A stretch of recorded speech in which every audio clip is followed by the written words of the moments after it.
Hello. So in this second video on the symbolism of the skene or stage building, the house interior in Euripides' Bacchae, we will look at the main body of the play, and we will focus on three things. First of all, Pentheus' attempts to confine and control and eject the Dionysiac from the house, from the polis, from his mind, although the Dionysiac, as we saw, does belong, is inbred, in Thebes. Dionysus is a native of Thebes. And likewise, and in an analogous way, the Dionysiac is part of human nature. We will also look at the earthquake scene.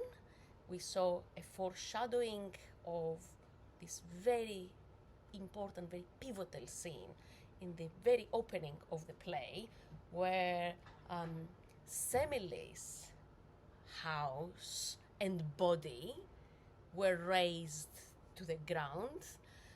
She was burnt and her house was ruined, and we see these ruins. And finally, we will look at the finale and we'll think about what happens to the house at the end of the play, the family's household at the end of the play. And what does this symbolize? What does this mean? The main idea, you can also see another video on our website on Pentheus and his control of the house and the polis. Now, the royal house is the space, and the space of his family is the space that Pentheus tries first and foremost to control. But even as the play starts, he has lost control of it. The Dionysiac has taken over. The Dionysiac, he wants to keep the Dionysiac out of the house. He wants to keep the Dionysiac out of the polis. And yet, the Dionysiac has taken over. And this manifests in spatial terms, so in terms of space, with the women of the Cadmus household having driven in madness away from the house, away from their natural space, onto the mountain, worshipping Dionysus as Bacchants. And also, very soon after the play opens, we see Cadmus and Tiresias, these old men, having prepared, having dressed as Bacchants and preparing to worship the god also on the mountain.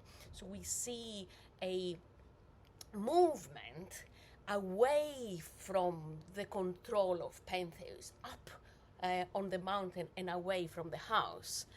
But as he has lost control of the oikos of the house, Pentheus is also losing control of the polis. Okay? And the places where he tries to confine the Dionysiac worshippers cannot contain them. And again, we see this enacted on stage as he tries to contain and confine, for example, the Lydian stranger in the polis, and in the house. But he cannot contain the Dionysiac from taking over the city.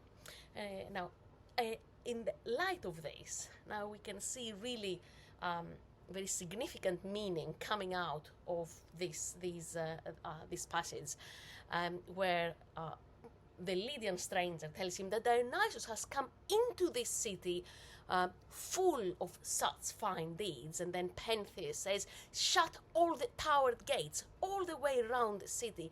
Those are my orders. Okay, you can see that he's obsessed with keeping the Dionysiac out. And in light of this, it is very significant that the Dionysiac is native to Thebes and actually Dionysus is a member of the household of Pentheus. Pentheus is trying to get rid of something that is ingrained in his own family, in his own land, even in his own body. And yes, as we said, so he attempts to confine the stranger, who we know is the god Dionysus himself. What happens? We learn from Dionysus himself, as he's telling us. So Dionysus has been arrested, and he says he's led to the prison, and this is what we hear from him. He was trying to tie me up, but he didn't lay a hand on me. It was an idle hope he fed on. See how confinement and frustration at the same time go together. Near the corn crib where he took me to lock me up, he found a bull, and it was this animal's legs and hooves that he robbed. The bull is, of course, a very Dionysiac animal. This is a situation where already Pentheus has come under the weight of the Dionysiac, and his resistance is giving way. And as this was going on, Bacchus came and shook the palace and made fire blaze up on his mother's tomb. And the Bacchic god did him other injury. Beyond this, he razed his house to the ground. The whole thing is shattered. He has seen a bitter end to his imprisoning of me. So Dionysus is free, and the house, that very important space, which is full of symbolism, of self, attempts at control and self-repression, finally collapses under the weight of the Dionysiac. The scene of the earthquake, so it's an earthquake, and at the same time we have fire. So this is very clearly a reference to what we saw in the first scene, where the ruins of Semele's house were mentioned. Probably, we have a representation, if we do, a representation of the earthquake via vigorous dancing by the chorus. Now, Dionysus has destroyed the house, and the house has collapsed. But more importantly, something else, or actually somebody else, has collapsed. And this is, of course, the mind of Pentheus, who cannot control anymore. Now, some of the best modern productions of the Bacchae have captured this element. So we have this production by in the Theatre of Syracuse by Carlos Padrissa, where the collapsing of Pentheus's mind and his invasion by Dionysus, the collapsing of his resistance to the Dionysiac, is captured in a very spectacular way on stage. And in this light now, I believe we should see this really heart-wrenching, gut-wrenching scene of Pentheus coming out of the house and showing us how eagerly now he has become a follower of Dionysus. He's literally invaded. He has literally been invaded by Dionysus. As his mind and the control of his mind that he has tried to exercise has collapsed. And he says, inside the house, I was shaking my locks this way and that in my Bacchic ecstasy, and dislodged it from its place. This is said by a man, by a character who until now was expressing only disgust and utter frustration about anything to do with Dionysus.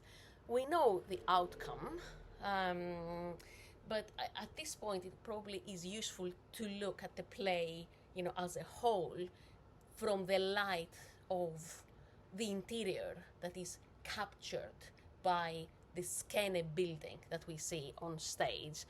So In the beginning, the interior of Pentheus, or his mind, his psyche, is the only interior that still resists the Dionysiac when the play opens. And he wants his house, and also the polis, so these spaces that he can control, to remain that way. Furthermore, Pentheus, as we saw, tries to confine others in interiors. We see that there is an attraction towards the mountain, for the characters for the members of Pentheus' household and for the members of the whole city. But he tries to confine them, the Maenads, the palace prison, the Lydian stranger in the stables. Now, when Pentheus' interior is invaded by Dionysus, metaphorically, as we saw, and literally, the result is unsettling and as destructive as the earthquake that has struck the house earlier on. There is an analogy between house and mind. Both collapse under the weight of the Dionysiac. Pentheus becomes the vehicle for the gods' revenge on the humans for having resisted an essential part of human nature, the Dionysiac, and suppressed it with a misconceived as civilized rational order, which is what Pentheus represents. All this takes place on now the antithetical space to the house. We have this striking antithesis of spaces in the Bacchae, and this space is, of course, the mountain.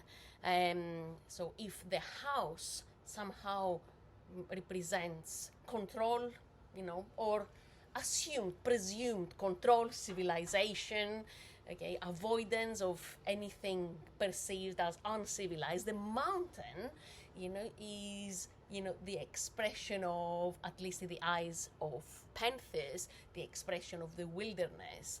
And from the point of view of Dionysiac, is, the expression of liberation, of the freedom in human nature, of, literally the Dionysiac spirit. And you see how now, having come away from the house, the mountain becomes a dominant space in relation to what happens to Pentheus. We see him, very excitedly asking Dionysus, "Will I be able to carry the mountain with me?" And the horrific events of the play's last scene show the mountain itself almost invading the house of Pentheus. Okay, the Dionysiac is experienced on the mountain in its most destructive facet.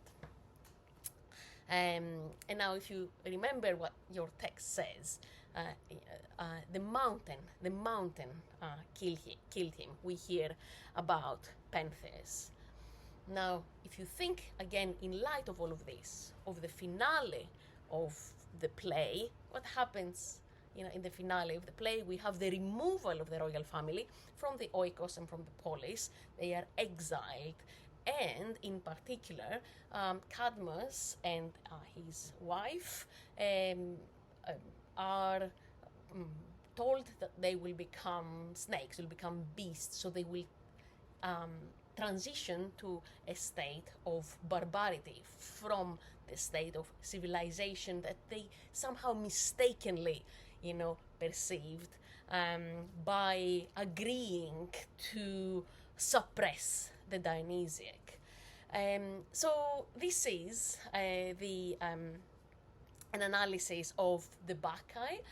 From the point of view of space, we see that space is extremely important to think about when we look at any play. The Bacchae is a wonderful play to think about the role of the house and other interiors, including, minds. So the skene, and especially its interior, has an enormous symbolism and is absolutely central to the play and its exploration of the Dionysiac. Every main theme of this play is somehow mapped on the theatrical space, especially the skene. Thank you.